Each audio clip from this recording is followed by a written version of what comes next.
Nếu bạn đang ngồi ở một quán hải sản ven biển, trước mặt là một đĩa tôm, cua hay là hàu, bạn sẵn sàng để đánh chén. Nhưng nếu bạn mời một người Do Thái chính thống ăn cùng, họ sẽ lịch sự từ chối, dù món ăn có hấp dẫn đến đâu. Tại sao lại như vậy? Có phải họ dị ứng hải sản, hay vì lý do sức khỏe, hay là một câu chuyện sâu sắc hơn đằng sau? Điều thú vị hơn nữa là Israel, quê hương của người Do Thái, có đường bờ biển dài hơn 270 km dọc Địa Trung Hải, đầy ắp hải sản. Vậy tại sao một dân tộc sống ngay cạnh biển lại nói không với những món ăn ngon như là tôm, cua và mực? Để hiểu tại sao người Do Thái không ăn tôm, cua, mực, chúng ta cần bắt đầu với kosher. Từ kosher trong tiếng Do Thái có nghĩa là phù hợp hoặc là hợp luật. Đây là một phần của bộ quy tắc ăn uống được ghi trong Kinh Torah, cuốn sách thánh quan trọng nhất của người Do Thái giáo, giống như một bộ luật cho cuộc sống của người Do Thái. Hãy hình dung bạn sống cách đây 3.000 năm, thời không có Google, không có bác sĩ, không có tủ lạnh. Làm sao để biết món nào ăn được, món nào không? Kinh Do Thái xuất hiện như một cẩm nang sinh tồn, đưa ra những quy tắc chi tiết về thực phẩm. Nhưng chuyện này không chỉ là chuyện ăn uống, nó là cách người Do Thái thể hiện đức tin, giữ gìn bản sắc và sống khác biệt so với những dân tộc xung quanh. Về vấn đề hải sản, Kinh Torah của người Do Thái nói rất rõ. Dưới nước chỉ được ăn những loài có vây và có vảy, nghĩa là cá hồi, cá thu, những loài có vây, có vảy thì ok ăn được. Nhưng tôm, cua hay là thậm chí là tôm hùm rất ngon, những loài giáp xác như là mực thuộc lớp thân mềm, sò, hàu thuộc lớp nhuyễn thể, không có vây, không có vảy nên cấm tuyệt đối. Ví dụ bạn đang ở một khu chợ hải sản ở Tel Aviv, Israel. Quầy hàng đầy ắp tôm cua, mực tươi roi rói, nhưng người Do Thái chính thống sẽ chỉ chọn cá có vảy. Điều này nghe có vẻ kỳ lạ vì Israel có biển, hải sản dồi dào, nhưng luật của người Do Thái đã định hình thói quen ăn uống của họ hàng ngàn năm. Vậy tại sao họ lại chọn vây và vảy làm tiêu chí? Có phải Thiên Chúa chỉ thích cá có vây và vảy, hay có lý do gì sâu xa hơn? Chúng ta sẽ khám phá chi tiết ở phần tiếp theo. Nhưng trước tiên hãy nhớ rằng, luật kosher không chỉ là về việc ăn gì mà còn là về đức tin, bản sắc và kỷ luật. Với người Do Thái, mỗi bữa ăn là một cơ hội để sống đúng với giao ước của họ với Thiên Chúa. Lý do lớn nhất, đơn giản và sâu sắc vì đây là lời dạy của Thiên Chúa. Trong Do Thái giáo, Kinh Torah không chỉ là một cuốn sách mà còn là một giao ước thiêng liêng giữa người Do Thái và Thiên Chúa. Nếu Kinh Torah nói không ăn tôm thì đó không phải là một lời khuyên mà là luật. Tuân thủ luật là cách họ thể hiện sự vâng lời, lòng trung thành và cam kết với đức tin của mình. Người Do Thái đã trải qua hàng ngàn năm lưu vong, từ Ai Cập cổ đại, Babylon đến châu Âu thời Trung Cổ và cả thời kỳ Thế chiến thứ hai. Trong những giai đoạn khó khăn nhất, luật kosher là một tấm vé giúp họ giữ vững bản sắc. Dù sống ở đâu, họ vẫn biết mình phải là người Do Thái vì họ không được ăn những thứ mà người khác ăn như tôm hay cua.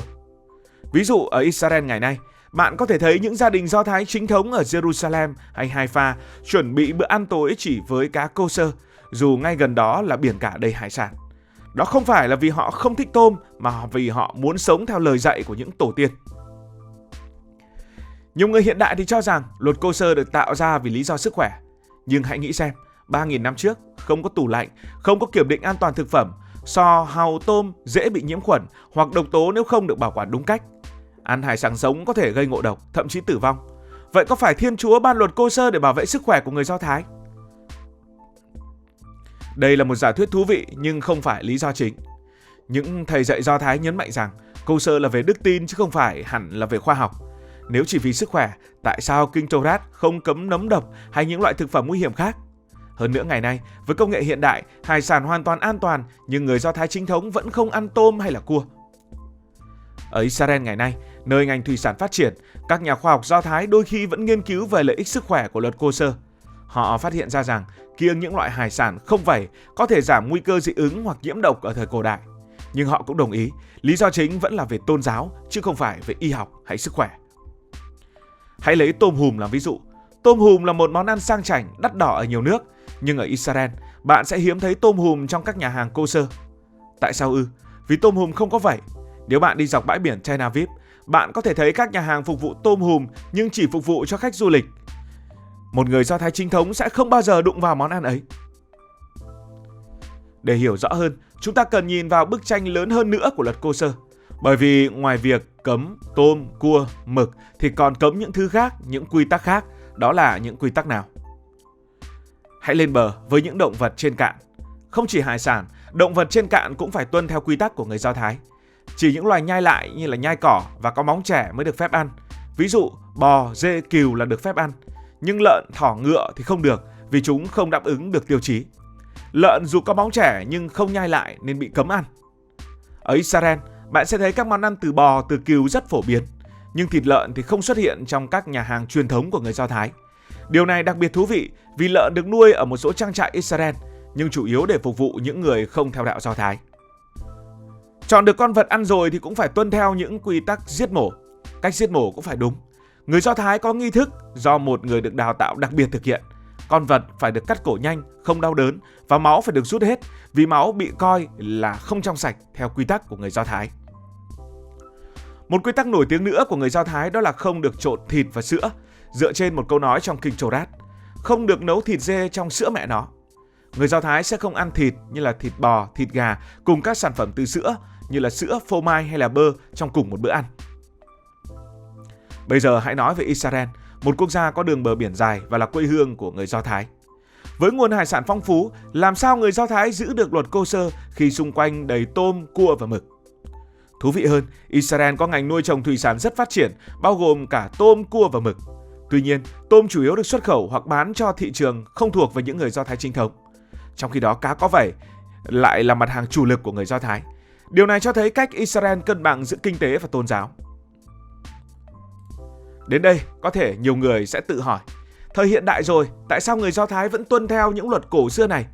Câu trả lời nằm ở 3 điều, đó là đức tin, bản sắc và cộng đồng của người Do Thái.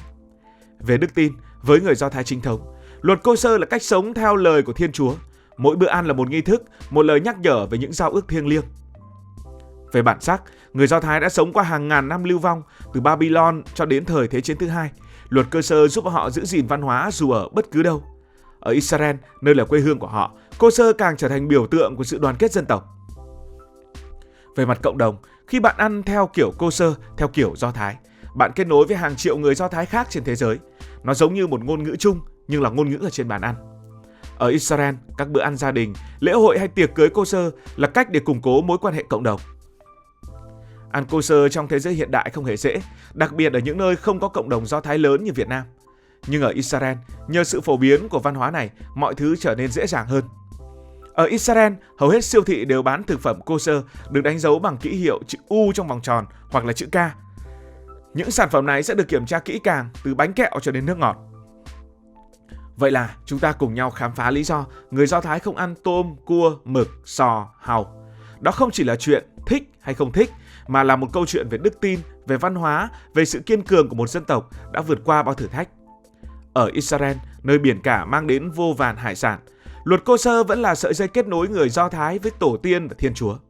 Hy vọng video này đã giúp các bạn hiểu thêm về luật kosher và văn hóa Do Thái. Nếu cảm thấy thú vị, hãy like, share, subscribe kênh để khám phá thêm những chủ đề hấp dẫn nữa. Cảm ơn vì đã quan tâm theo dõi câu chuyện này.